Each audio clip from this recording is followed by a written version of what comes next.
Jai Gurudev, and thank you for joining us today. So what is the real meaning of Annadata Sukhi Bhawa in the Art of Living tradition? Yes, Jai Gurudev, and thank you for joining us today. The Annadata Sukhi Bhava is a blessing we chant before meals in the ashram and in our homes. It literally means may the giver of food be happy. Food doesn't just appear on our plate; it passes through many hands: the farmer, the transporter, the cook, the sevak, the serving us. This mantra is our way of acknowledging that invisible chain of grace and hard work in our tradition. Food is Anna Brahma or divine itself. When we say this mantra, we align ourselves with gratitude, humility, and respect. If we eat without this awareness, we consume only calories, but when we eat with gratitude, it nourishes our body, mind, and soul. Unfortunately, sometimes in the rush of daily life, people forget to chant or live by this mantra. That's where the gap arises between knowledge and practice. Now, in Vedas and Upanishads, the Anna is considered sacred. The Taittiriya Upanishad says, Annam Brahmam iti Vyajnat. Food is verily Brahman. So when we bless the Annadata, we bless the divine itself manifesting through human effort. This mantra is not optional, it is central to the living dharma. If neglected, imbalance and respect arises. Why do we sometimes see people shouting at cooks or servers in Annapurna kitchens despite this mantra? This is an unfortunate reality. People come to the ashram from diverse backgrounds. Some arrive tired, hungry, or stressed, and in such states, irritation or anger takes over. Instead of gratitude, demands surface. The sevaks in the kitchen who spend hours standing near fire, smoke, and hot stoves sometimes receive harsh words from guests or even fellow volunteers. This happens because the awareness of the mantra has not permeated into action. Merely chanting is not enough. We must embody the spirit of respect. If a person shouts at the cook, it shows they ate food but not the knowledge. Now, in our scriptures, disrespecting the cook or servers is considered a pap or sin. Even kings in ancient times would honor cooks with gold, cows, and land grants. A cook was seen as the one sustaining prana in society. Today, when someone shouts or mistreats them, it reveals a lapse in dharmic values. The solution is to re educate guests. Eating here is not like dining in a hotel, it's a sacred yajna. The cook is a priest of fire, and the server is a channel of grace. There are reports of security guards hitting people in food queues. How does this align with Annadata Sukhi Baba? This is deeply concerning. Disciplining in large gatherings is important, but discipline without compassion becomes violence. Guards often face pressure to manage thousands of people at once. Yet, if they resort to hitting, it violates the very spirit of Annapurna. Food should be distributed in peace, not fear. Gurudev often reminds us discipline is not suppression, it is natural order with love. If people fight for food, it means awareness of abundance is missing. Instead of force, volunteers should create an atmosphere of joy, singing, chanting, engaging people in satsang, even in use. That shifts the energy from aggression to gratitude. Now, in Vedic tradition, offering food is called annadan, the highest dan. Forcing or hitting people during such dan corrupts the merit. Manusmriti clearly says food must be given with a smiling face, even if lines are long. Managing them requires patience. Physical aggression only pollutes the merit of the yajna. If we integrate dharmic training for guards and helpers, reminding them they are part of Anna Yagya, such incidents can be avoided. Now, what is the significance of the volunteer who reportedly cooked 40,000 chapatis in a single day?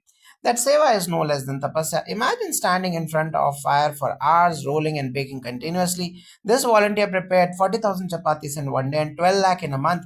That is an extraordinary feat of devotion and endurance in Indian tradition. Such selfless service is considered higher than ritual worship because it directly sustains life. Yet sadly, this volunteer was beaten and disrespected. That incident reveals the disconnection between knowledge and conduct.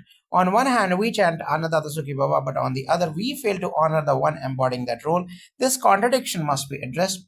Now, in Dharmic law, such a volunteer should be honored as an Annadana Rishi. In old times, when a brahmachari cooked food for thousands during yajnas, they were given dakshina, a tangible expression of gratitude. If a sevak today undertakes such tapasya, we must not only honor them with words, but also with respect, financial support, and rest. Otherwise, the very essence of seva collapses. Do you think introducing a nominal fee of rupees 100 per meal or 300 per day could help strengthen respect for food and seva? This idea may appear practical when something is free. People often undervalue it. Charging a small amount, be it rupees 100 per meal, can bring awareness that food has cost, labor, and sacred effort behind it. But the spirit must remain clear. This is not a price tag for food, but a dakshina, an offering for the seva rendered. That way, it doesn't commercialize Annapurna, it but dignifies the sevaks for one month. If guests consciously contribute, it may cultivate gratitude. Now, in Vedic yagas, ahutis were offered into fire, and dakshina was given to priests and sevaks without dakshina, the yajna was considered incomplete. Similarly, if guests pay a small amount as honorarium, it aligns with ancient practice. However, it must be voluntary and framed as a sankalpa, not compulsion. The mantra Annadata Sukhi Bhava becomes forceful when respect, offering, and right conduct merge together. If implemented wisely, this can restore dignity to sevaks and balance to the whole system. Now, how can the culture of seva in the ashram prevent such disrespectful incidents?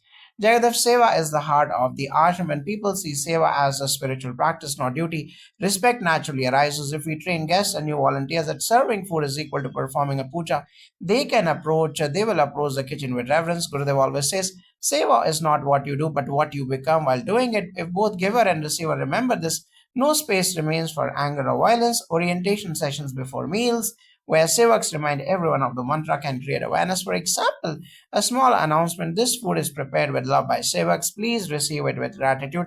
Such gentle reminders keep people grounded. Our scriptures classify seva as tanamana dhan, service to body, mind, and wealth. Cooking chapati, standing in line, or contributing financially, all are seva. If ashram life is seen as a yajna, then no role is small in yajna. Even the one who fans the fire is respected. If people internalize that they are participating in Anna Yagya, then shouting at a seva becomes unthinkable. Thus, strengthening the culture of seva is the best prevention. Now, what role can satsang play in the reinforcing of the value of Annadata Sukhi Bhava? Satsang is a powerful space where knowledge is absorbed not through lectures but through music, chanting, and stories. If before or after meals satsang leaders share small stories about farmers, cooks, or volunteers, the message will go straight to the heart. For instance, narrating how one farmer stayed awake the whole night protecting crops from animals so we could eat rice the next day. This makes the mantra come alive. So also, group chanting of Annadata Sukhi Bhava in satsang rather than silently before meals magnifies its power. In Vedic culture, kathas and bhajans were designed to transmit values. When the mind is soaked in devotion, respect flows naturally. If guards, guests, and sevaks all sit together in satsang, the artificial barrier of server and eater dissolve. Everyone realizes we are all annadatas in some way. That shared joy is more effective than rules. Hence, satsang is the spiritual fertilizer that nourishes the seed of this mantra. Now, should physical honorarium or dakshina be made mandatory for those who serve in the kitchen?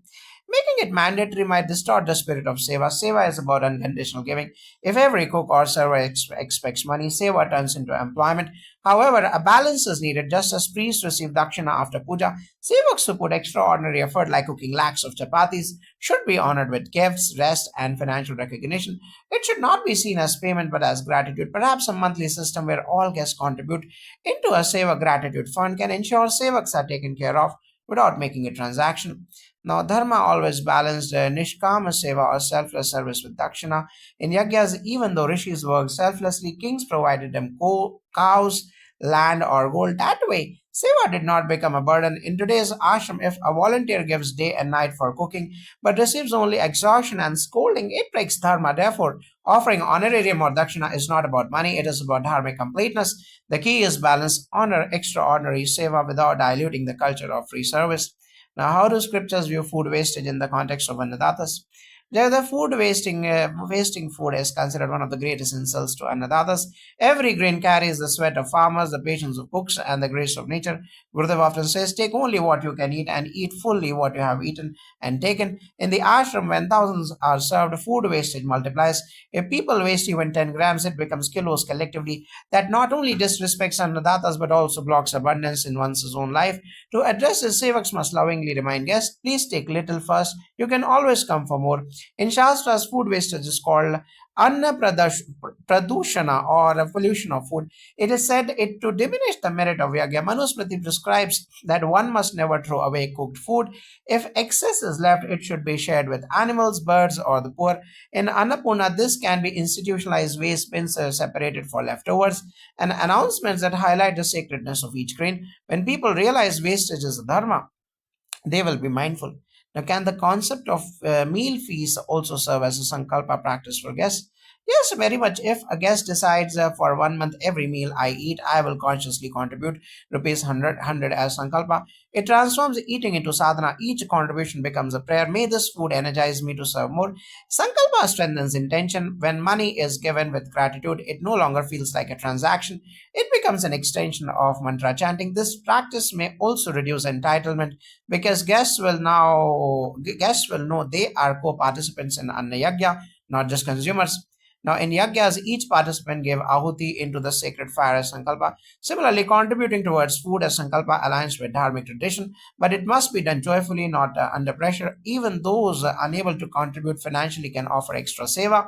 The key is intention. If this system is framed as puja offering and not ticket price, it will elevate the collective consciousness of Annapurna. Then the mantra Annadata Sukhi Bhava will resonate not only in words but also in actions.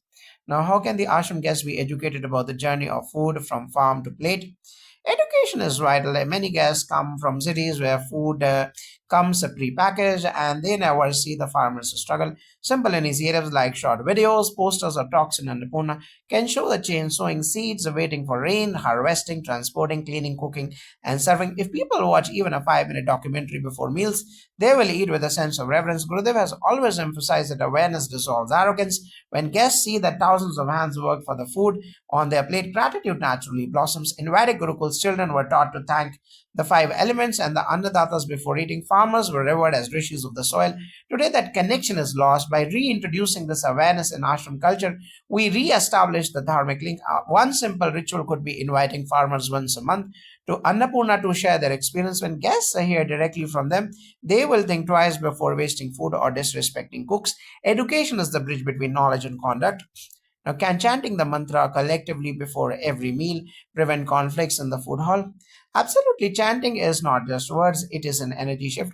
When hundreds of people join voices and say Annadata Sukhi Bhava with sincerity, it creates a vibration of calmness. That energy reduces irritation, shortens tempers, and enhances patience in lines. Right now, many chant silently or individually, making it a collective practice before every meal can synchronize minds. Just as collective meditation reduces crime rates in a city, collective chanting can reduce conflicts in dining halls. It's about creating a sacred space where food is prasadam, not commodity.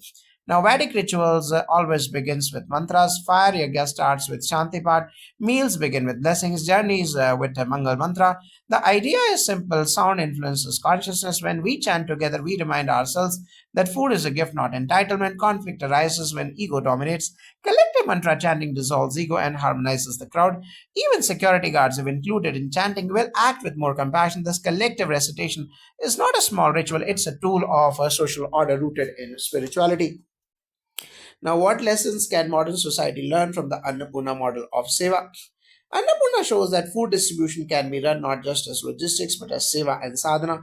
In cities, people queue up angrily, in cafeterias, rush and waste. But in Annapurna, meals are given freely, cooked by volunteers and blessed with mantra. This model can inspire schools, offices, and even public canteens. Imagine if every corporate lunch began with 2 minutes of silence and gratitude. Stress levels would drop, productivity would rise. Annapurna is not just a kitchen, it's a living university teaching gratitude, discipline, and equality. Dharma teaches that Annadan is the highest dan because it sustains life immediately. In society today, we see food wastage on one side and hunger on the other.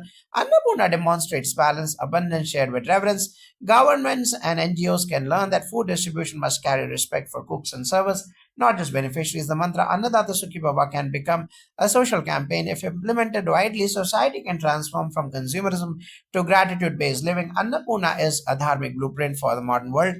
Now, how should ashram leadership respond when incidents of disrespect occur in Annapurna? Leadership must act swiftly and compassionately. If a sevak is insulted or beaten, immediate acknowledgement and correction are essential. Silence sends the wrong signal. Gurudev always says, stand for dharma, but do it with compassion. That means addressing the person who disrespected with firmness, yet guiding them back into awareness. Also, honoring the sevak publicly restores dignity and sets an example. If leadership organizes a gratitude ceremony where the cook is applauded, others will think twice before misbehaving. Restorative justice, not punishment, is the key. Now, in dharmic governance, kings protected workers, farmers, and priests as if they were their own family. If a cook or sevak is harmed, leadership has a sacred duty to protect them. Apologies, compensation, and education must follow. The Bhagavad Gita says, Yad yad acharati shreshthas tad tad evataro jana. Whatever leaders do, others follow.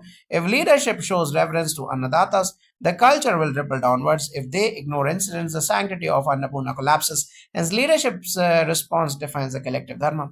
Can seva in the kitchen be compared to meditation or sadhana? Yes, seva in the kitchen is a moving meditation. When one cuts vegetables with awareness, stirs dal with love, or flips chapatis while chanting mantras, the mind becomes silent. The ego dissolves in the rhythm of service. Many volunteers report that they feel lighter and more peaceful after kitchen seva than even longer after meditations. Gurudev explains that seva purifies the heart faster than personal practice because it takes us beyond me and mine. Cooking for thousands is like offering ahuti into the fire of humanity. Now, scriptures describe anna shuddhi or purity of food as essential for chitta shuddhi or the purity of mind. When someone cooks with devotion, that vibration enters the food and uplifts everyone who eats it.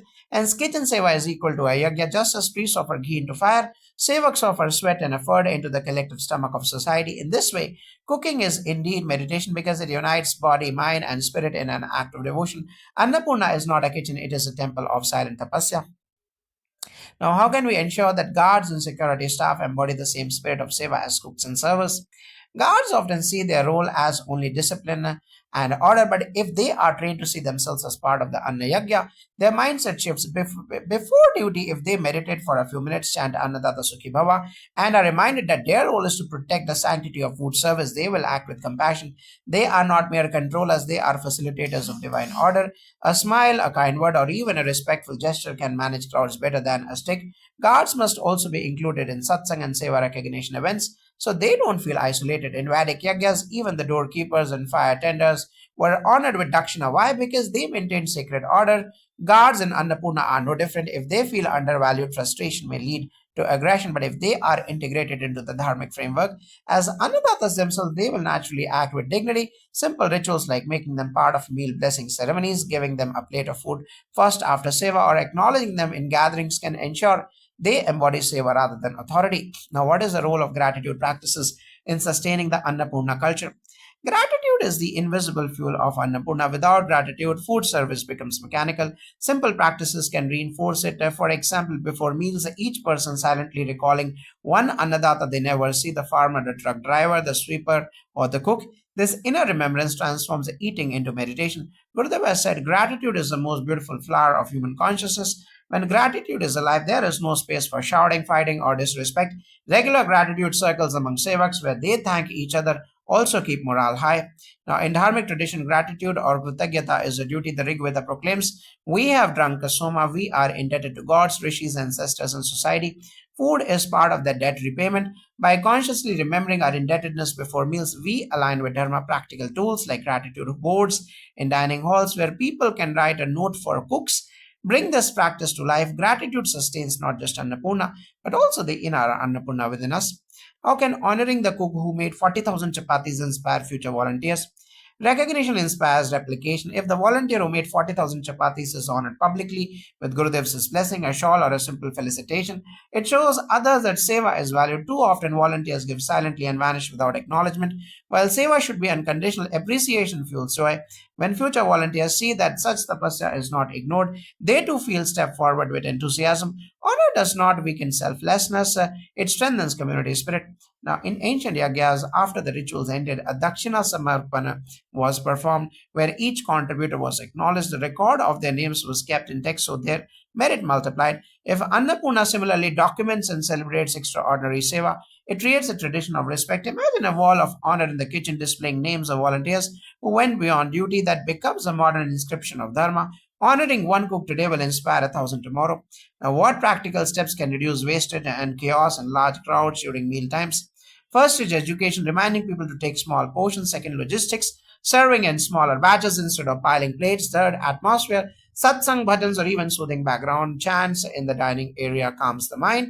Fourth is innovation, introducing self-service counters for water and condiments so sevaks can focus on main food. Finally, gratitude, asking each guest to silently bless the food before eating creates mindfulness. Chaos often comes from restless minds. Awareness transforms restlessness into discipline. Now, scriptures prescribe a maryada or sacred order in every act. Food distribution is no different. Setting up clear lanes, marking positions for standing, and appointing senior volunteers to gently guide can reduce friction. Food wastage can be tackled by announcing whatever you waste. Think of the farmer who lost sleep to grow it. Fear is not the solution. Dharmic awareness is when systems combine with spirituality, crowds become cooperative, not competitive. Annapurna can then function as smoothly as a yagya hall. Should there be a rotational seva system to prevent burnout of volunteers? Absolutely. One of the biggest risks is overburdening a few volunteers while others remain passive. Cooking or serving continuously without rest can cause fatigue, frustration, or even health issues. A rotational system ensures that everyone shares the responsibility and no one feels exploited. It also gives more people the joy of seva. For example, if 100 volunteers share the load of chapati making each day to 400 instead of one person doing 40,000, this is more sustainable and inclusive. Now, in Yagyas, no single priest performed all rituals, duties were divided. Hotri, Advaryu, Brahma, Udgartri. This division of labor maintained balance and prevented exhaustion. Annapurna should follow the same principle. A rota system combined with the rest periods and appreciation ensure dharma is upheld. Otherwise, seva becomes slavery, which is adharma. By making seva participatory, not concentrated, Annapurna will thrive for centuries as a true dharmic institution. Now, how can children and youth be involved in Annapurna seva to learn values early? Involving children is vital. If they serve water, arrange plates, or simply chant the mantra before meals, they grow up with gratitude. Many youngsters today see food only as consumption, but when they witness the hard work of cooking for thousands, they learn humility. Small responsibilities like cleaning tables, distributing fruits, or singing bhajans during mealtime make seva joyful for them. Gurudev always and often encourages you to serve because seva teaches teamwork, patience, and compassion faster than textbooks. Childhood impressions become lifelong samskaras. Now, in ancient gurukuls, students did Anna Seva daily, collecting firewood, washing utensils, and serving rishis. This was a part of their education. It taught them to honor Annadatas and never waste food. If today's youth are involved in Annapurna, it becomes modern Gurukul training. Parents should encourage this, not treat it as menial work. The Mahabharata praises Bhima for his cooking seva, proving that even warriors benefit from kitchen humility. Thus, children serving in Annapurna are sowing seeds of dharma for the future. Now, how can women's role in Annapurna be highlighted given their historical connection to food and nurturing?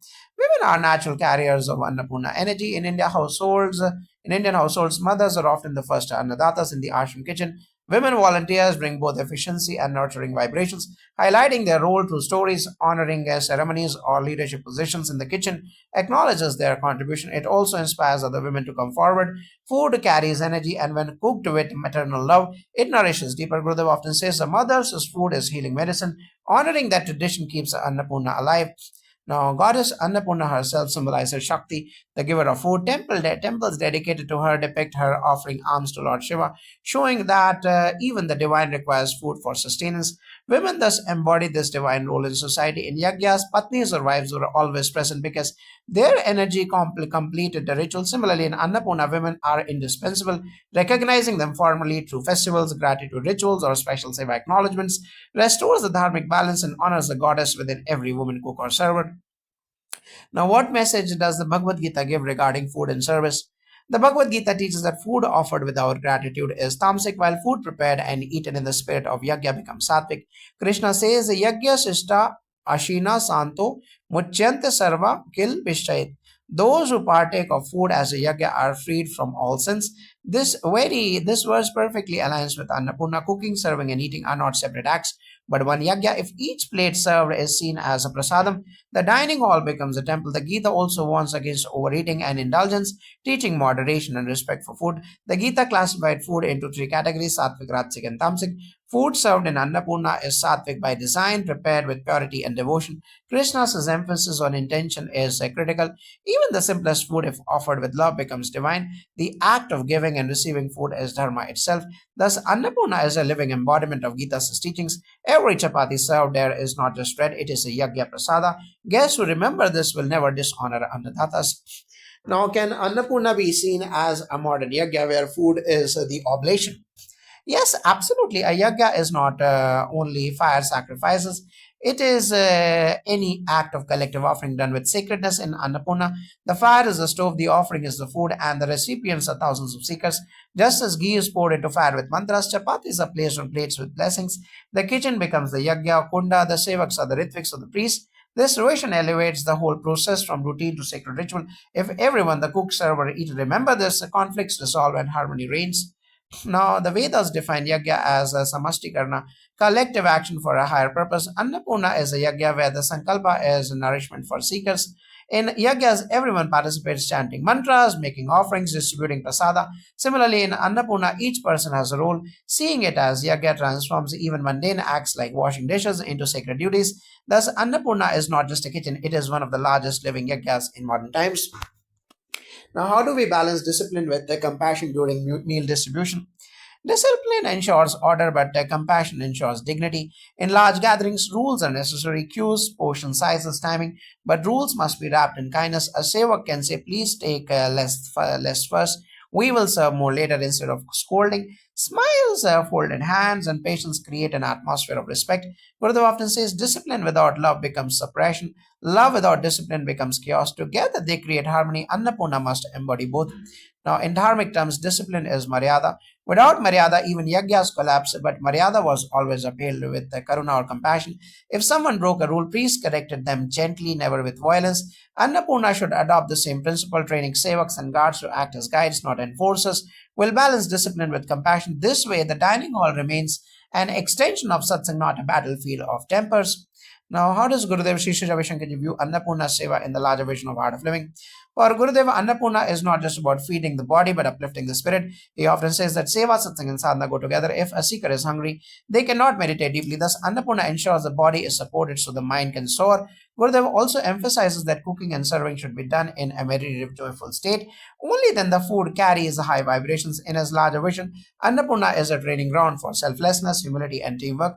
Feeding thousands daily without ego is the foundation of Seva. Now, Gurudev says and sees Annapurna as a revival of Dharmic culture. In ancient times, temples and ashrams were centers of learning, seva, and Annadata. By establishing Annapurna at Art of Living International Center, he has reconnected modern seekers with this timeless tradition. The Vedic Sun recognizes this as a continuation of Anna Yagya, where the merit goes not only to the cooks and donors, but to every hand that serves and every mouth that eats with gratitude. How can technology support Annapurna without disturbing its spiritual essence?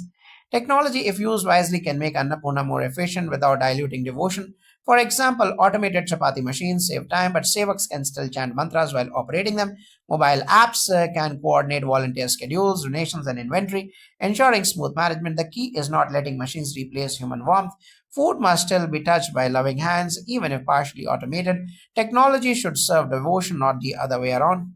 Now, in Vedic tradition, rituals evolved with available tools. Using ladles, pots, or grinders never diminish the sacredness. Today, chapati machines and digital systems are just modern tools, but the intention of bhava must remain pure. Technology should never rush or commercialize the process. For example, donations can be tracked online, but offering them should still be accompanied by mantra and sankalpa. Balance between tradition and innovation will keep Annapurna spiritually alive. Now, what is the deeper meaning of the mantra Annadata Sukhi Bhawa when chanted before meals? This mantra is not just a wish but a vibration of gratitude. Annadata means the giver of food, not only the farmer but also the cook, server, and ultimately the divine who sustains life. By chanting it, we align our consciousness with thankfulness before consuming. Psychologically, gratitude enhances digestion and creates positive energy around meals. Spiritually, it reminds us that food is a sacred offering, not mere material. Chanting together before eating also creates a unity among seekers, making the meal part of satsang. Now, in dharmic terms, Annadata Sukhi Bhava is a blessing. When we bless Annadatas, their punya multiplies, and so does ours. In yagyas, after receiving offerings, priests would bless donors with the prosperity. Similarly, every seeker in Annapurna becomes a priest by chanting this mantra for Annadatas.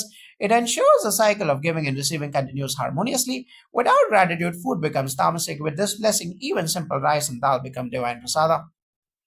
Now, how can wastage of food be minimized without hurting seekers' feelings?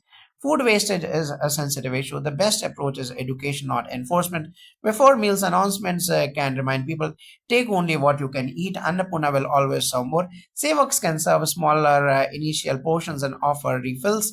Leftover prasad can also be distributed to nearby villages, shelters, or used for organic composting. The key is to frame it positively, sharing and caring, not as scolding. This way, seekers feel respected while learning responsibility. In scriptures, wasting food is considered disrespect to Goddess Annapurna. To minimize it, systems must be in place, clear portioning, redistribution channels, and composting. But compassion must accompany discipline. If someone leaves food due to genuine inability, they should not be shamed. Instead, they can be gently educated. Creating awareness about the effort behind each grain, from farmers to cooks, will naturally reduce wastage. Dharma is upheld even when food is treated as sacred, not discarded carelessly. Now, how does Annapurna contribute to the global message of peace and harmony? Annapurna is a symbol of oneness. People from 150 plus countries eat together under one roof. There is no distinction of race, religion, or status. Everyone sits in lines, eats the same food, and chants the same blessing. This experience is more powerful than speeches on unity. Food becomes the universal language of love, and seekers return home. They carry this vibration of equality and service, spreading peace globally. Thus, Annapurna is not just feeding, it is silent diplomacy of the heart. Now, in the Vedic worldview, sharing food is the highest bond of friendship. Even kings forge alliances by breaking bread together. Annapurna revives this tradition on a global scale. Foreign delegates, rural villagers, saints, and corporate leaders all dine as one family. This dissolves ego and nurtures universal brotherhood. In this way, Annapurna becomes not just a kitchen but a temple of world peace. Now, how can guests be encouraged to chant Annadata Sukhi Bhawa sincerely before eating? Encouragement works best when it is experiential, not forced. If guests are invited to pause for a moment of silence before meals with one person leading the chant, the atmosphere naturally becomes reverent. Music, gentle guidance, or a story about the meaning of the mantra can make it more engaging. When people understand that this blessing uplifts not just the cook but also the eater, they chant with more sincerity. Gurudev often says that when gratitude precedes food, the body absorbs not just nutrients but also positive energy. This awareness inspires wholehearted participation. Now, in our tradition, mantras were always taught through demonstration. Priests did not simply ask devotees to chant, they created an environment of devotion where chanting flowed naturally. Similarly, in Annapurna, if the lead sevak chants with joy and others join in, guests will automatically follow. A short explanation: this blessing ensures our Annadatas remain happy, can be repeated daily. Over time, it becomes a habit. Dharma grows not by compulsion but by joyful repetition. Now, what lessons can corporates and modern workplaces learn from Annapurna Seva? Annapurna demonstrates teamwork at its highest form. There is no hierarchy. An engineer, a student, and a homemaker may all be rolling chapatis together. This teaches humility and collaboration, qualities every corporate needs. The Seva spirit shows that leadership is not about authority but about service. Annapurna also teaches efficiency under pressure. Feeding thousands daily requires planning, coordination, and resilience, which are the same qualities demanded in business. Corporates can learn to combine efficiency with compassion. Now, in Vedic Dharma, the king himself would sometimes serve food during yajnas. Annapurna mirrors this: leaders and followers work side by side. This destroys ego and builds unity. Corporates today struggle with stress and burnout. Seva in a kitchen environment trains employees to work joyfully under pressure without losing harmony. If workplaces integrate the Annapurna model, respecting everyone from the janitor to the CEO, the organization thrives. A feeding with love is a universal management lesson. Now, how can conflicts between guards, servers, and seekers be transformed into harmony? Conflict often arises from lack of communication and fatigue. Guards want order, seekers want respect, and servers feel burdened. Harmony comes when all sides remember the purpose, that is seva. Guards can be trained to use polite yet firm communication, while seekers can be reminded that patience is also seva. Rotating duties prevents burnout. Regular satsangs for volunteers help release stress and renew the joy of service. When the environment is filled with music, smiles, and mantras, harshness naturally dissolves. Now, in a dharmic view, every role in Annapurna is sacred. The guard is not just enforcing order, he is protecting dharma. The server is not merely distributing food, he is continuing the yajna. When volunteers see their duties as part of ritual service, their behavior softens. Similarly, seekers must approach the kitchen line with humility, as though approaching a temple offering. Mutual respect is restored when recognized. Annapurna as a sacred space, not a canteen. Can Annadata Sukhi Bhava also extend to Mother Nature, who provides the raw materials? Absolutely. Every grain, vegetable, and drop of water comes from Mother Earth. When we say Annadata Sukhi Bhava, it must also mean may the soil, the rivers, the rains, and environment remain healthy. Gurudev often highlights that ecological balance is spiritually a spiritual responsibility. If we waste food, we disrespect nature. By blessing nature along with farmers and cooks, the mantra becomes holistic. This awareness fosters sustainable habits, using organic produce, avoiding plastic, and minimizing wastage. Now, in the Rig Veda, food is called Prithvi Putra, the son of the earth. Thus, the earth herself is the ultimate Annadata. Extending the mantra to nature is dharmically accurate. Farmers, cows, rivers, and rains all are part of the Annadata cycle. By including them in our prayers, we acknowledge interdependence. This also motivates ecological seva like tree planting and water conservation, ensuring that future generations can also say Annadata Sukhi Bhava with full heart. Now, how can seekers practically support overworked workers, like the one who cooked 40,000 chapatis in a day for 30 days, making 12 lakh chapatis in a month. First, awareness must be raised. Many seekers don't realize the scale of seva behind each meal. Sharing such stories in satsang helps the people value the effort. Second, a fair rotation system ensures no sevak is overloaded. Third, financial contributions, whether through honorariums, sankalpa, or donations, can support long-term staff so they feel cared for. Most importantly, verbal appreciation and blessing should flow constantly. A simple thank you can energize the sevak more than a day's rest. Now, in the Vedic system, no yajna was complete without dakshina. The priests who chanted mantras received respect and offerings. Similarly, sevaks who do extraordinary service must be honored. It is not about salary but about gratitude expressed tangibly. Rituals like offering garlands, chanting blessings for the sevak, or giving financial dakshina keep the balance of dharma. Neglecting such contributors is adharma, as seen in the case of the chapati sevak. Ensuring their welfare is everyone's sacred duty. Now, should meals at Annapurna be completely free, or is it dharmic to introduce a small contribution system? Free meals embody unconditional seva, but contribution can deepen responsibility. When something is free, people sometimes forget its value. A small voluntary contribution, say rupees 100 per meal, can help sustain operations and honor the safe access effort. However, it must never exclude those who cannot afford it. Gurudev always says, let no one go hungry, so the model can be flexible, free for those in need, and contribution encouraged for others. In this way, gratitude and sustainability both flourish. Now, in Dharma, both models exist. Temples offered a free annadan, but devotees also give dakshina to sustain it.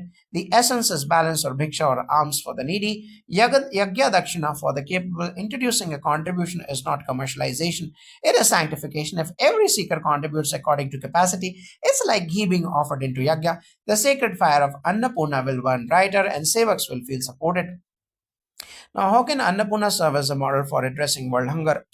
Annapurna shows that feeding large numbers daily is possible through coordinated seva, donations, and spiritual intent. If replicated in schools, slums, and disaster zones, this model can significantly reduce hunger.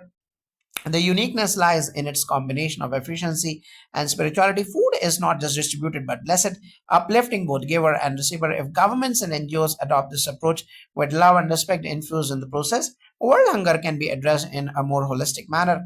Now, in a Vedic tradition, hunger was considered the greatest enemy.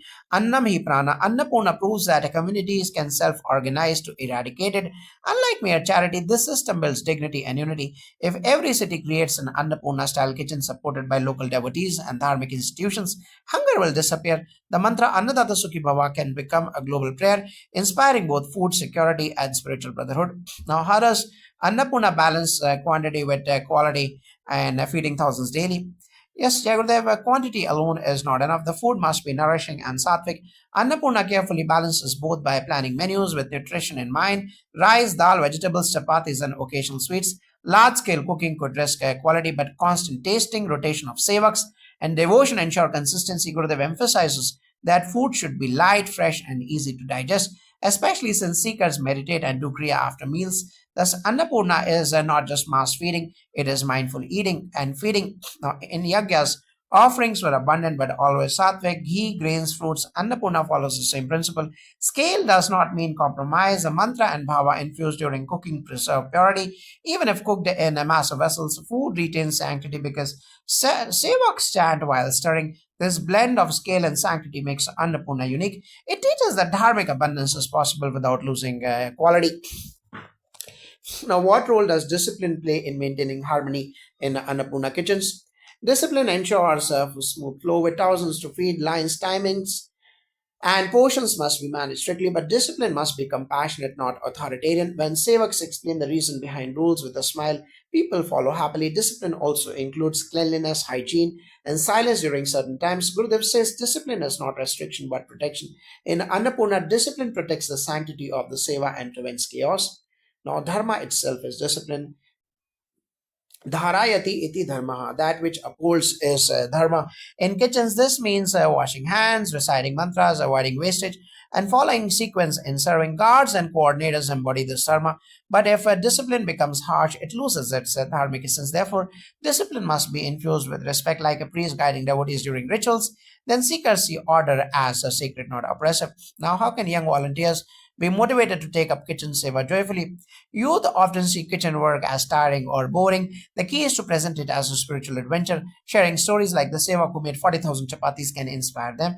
Music, teamwork, and creative rotations make the environment lively. If young volunteers experience the joy of feeding others and the inner silence that follows seva, they naturally return. Once they see seva as empowerment rather than labor, joy flows effortlessly. In ancient Gurukulas, students served food to their teachers and peers daily. It was part of their education. Bringing you into Annapurna is a continuation of that tradition. To motivate them, we must highlight its dharmic importance by serving food. You serve Narayana himself. Ritual acknowledgement, blessings, and even small tokens of honor can make young sevaks feel valued. When they experience this respect, they then offer seva with pride and devotion. Now, how can women's contribution in Annapurna be acknowledged and celebrated? Women often bring motherly energy into the kitchen seva. They cook not just with hands but with heart, infusing food with warmth. To acknowledge this, special satsangs or honors can be held where women sevaks are thanked publicly. Sharing their stories in Art of Living magazines or on stage during programs can inspire others. Women should also be given leadership roles in kitchen coordination, not just back end work. Gurudev always emphasizes gender equality in seva. Every hand is divine, every male or whether male or female. In Vedic Dharma, goddess Annapurna herself is worshipped as a presiding deity of food. Thus, women in kitchens embody her energy. Their contribution is not merely logistical but deeply spiritual. Recognizing this means offering respect like one does in Devi Puja, flowers, blessings, and dakshina. When women sevaks feel their role mirrors the goddess herself, seva becomes even more powerful. Thus, the Sansthan advocates celebrating women's seva as a Shakti in action. Now, what scriptural basis supports honoring food servers with dakshina or sankalpa offerings? The principle comes from yajnas. Priests who perform rituals received dakshina, ensuring balance between effort and gratitude. In Annapurna, cooks and servers perform a living yajna feeding thousands. It is dharmic to honor them with offerings. This does not make seva transactional, rather, it sanctifies gratitude. Gurudev himself often encourages offering honorariums to priests and annadatas, seeing it as energy exchange. Thus, Sankalpa offerings sustain both seva and sevaks. Now, Shastras clearly state Annadanam Paramam Danam. Food donation is the highest donation. Those who facilitate Annadana deserve respect equal to rishis. Scriptures like Manusmriti and Mahabharata prescribe giving gifts, clothes, or wealth to Annadatas. This is not payment but recognition of their sacred role. Without honoring servers, Annadata remain incomplete. Offering dakshina is both a duty and a blessing, ensuring Annadatas are never neglected. Now, how do seva and meditation complement each other in Annapurna? Jayagurudev, seva and meditation are like two wings of a bird. After hours of cooking and serving, when one sits for meditation, the mind drops effortlessly because ego and restlessness are already dissolved through seva. Similarly, meditation recharges sevaks, giving them the strength to serve joyfully again. In Annapurna, many first-time volunteers experience their deepest meditations. After kitchen seva, Gurudev says, seva takes you outward, meditation brings you inward. Together they complete the circle. Now, in Vedic tradition, karma or action and dhyana or meditation were never separate. A priest would meditate before starting yajna, then serve and then meditate again. Annapurna follows the same rhythm. Seva purifies the heart, making meditation deeper. Meditation stabilizes the mind, making seva selfless. Without this balance, one risks burnout or dryness. Thus, Annapurna is a living Gurukula where seva and sadhana go hand in hand, fulfilling the purpose of dharma. Now, how does Annapurna embody the idea of Vasudhaiva Kutumbakam, the world as one family? Yes, Jagadev, Annapurna literally brings this phrase alive. People from dozens of regions eat side by side, chanting the same blessing. There is no VIP food line. Everyone eats the same prasada. This equality breaks barriers and builds a global kingship. A German seeker sitting with an Indian villager, both saying Annadata Sukhi Bhawa, creates a vibration of oneness. Annapurna is a daily living experiment of Vasudhaiva Kutumbakam. In Mahopanishad, the verse Vasudhaiva Kutumbakam highlights universal brotherhood. Annapurna operationalizes it by feeding all without discrimination. It erases divisions of caste, creed, and nationality. Just as in yajnas, offerings were for all beings, including animals and ancestors, so too Annapurna extends food to all. Thus, the dining hall becomes a temple of humanity where everyone is kin. It is dharma in action, not mere philosophy. Now, how can the painful incident of the Sevak being beaten despite his huge contribution be transformed into collective learning? That incident shows how easily we forget the human behind the service. The lesson is to create a culture of respect where no Sevak feels invisible. Storytelling is powerful. Sharing the sacrifice 40,000 chapatis daily can inspire empathy. Training for guards and coordinators must stress kindness and appreciation. From this, the community can learn to never repeat such mistakes. Gurudev always says, learn and move forward. This incident must become a turning point in awareness. In Dharmic lens, such mistreatment is a grave dharma, but every crisis is an opportunity for reform. The lesson is clear: seva without recognition leads to imbalance. The Sansthan recommends formal rituals of honoring Annadatas, so no seva goes unappreciated. Collective prayer and sankalpa for the harmed seva can heal the community. Scriptures teach when one suffers, all share the karma. Thus, the whole community must transform this pain into renewed respect for every Annadata. Now, how can the chanting of mantras during cooking uplift the energy of the food? There, the food carries not just physical nutrients but subtle vibrations. When sevaks chant Om Namah Shivaya or Govinda while stirring dal or rolling chapatis, those vibrations enter the food. This is why prasada tastes different from ordinary food. It carries mantras.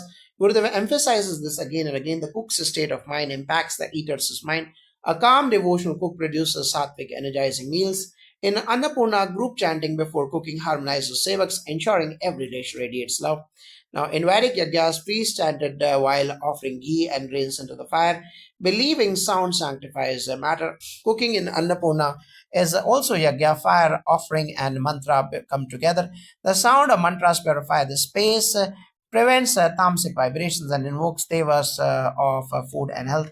The chanting is not optional, it is essential to making a food truly prasada. Now, how does the Annapurna help seekers drop ego through seva? In daily life, people identify with status. I am a doctor, engineer, manager, but when they wash utensils or sweep floors in Annapurna, those labels dissolve. Serving food humbly to thousands teaches that no work is small. Ego drops when you see a CEO rolling through beside a teenager, a dough beside a teenager. Gurudev calls this leadership through humility. Annapurna thus becomes a spiritual equalizer where seva dissolves pride naturally. Now, in the dharmic sense, yajna required kings to serve sages and villagers alike. This was not humiliation but purification. Similarly, Annapurna strips away false identity, leaving only seva. When ego dissolves, true bhakti arises. This is why Annadatta is praised in scriptures as the highest purifier, not just for those who eat, but for those who serve. Now, good offering, rupees 300 per day as Sankalpa honorarium to key sevak strengthen the practice of Annadata Sukhi Bhawa. Yet such offerings can bridge the gap between words and actions. Chanting Annadata Sukhi Bhava but ignoring Annadata's well-being creates dissonance. A structured Sankalpa honorarium system, say rupees 300 daily for a month, expresses tangible gratitude. It also prevents burnout, giving sevak security and recognition. The mantra thus becomes forceful, not hollow. Gurudev always reminds us Dharma must manifest in both thought and action. Now, in Vedic tradition, yajna was sustained by offerings. Without dakshina, it was considered incomplete. Annapurna is a living yajna, so offering honorariums to outstanding sevaks is dharmic. Rupees 300 per day is symbolic, not payment, it is energy exchange. This practice would ensure Annadatas feel valued and seekers practice true reciprocity. It turns Annadata Sukhi Bhava into living dharma. How can Annapurna kitchens worldwide adopt these principles without losing authenticity? The essence is gratitude, not scale. Whether feeding 50 in a local center or 5,000 in Bangalore, the same principles apply. Chant before eating, serve with love, avoid waste, and honor sevaks. Global centers can adapt menus to local dates, to local diets, but retain the spirit of sattva. Training volunteers to embody compassion is key. Authenticity is preserved when Annapurna is seen as a temple of seva, not as a canteen. Now, dharma adapts across the lands while keeping its essence.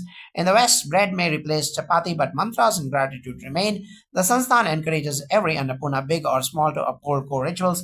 Mantra chanting, cleanliness, honoring Annadatas, and inclusion. Authenticity is not about uniformity, but about fidelity to dharma. Wherever Annadana happens with reverence, Annapurna thrives. Now, what final message would you give Rasikas about living Annadata Sukhi Bhava in daily life?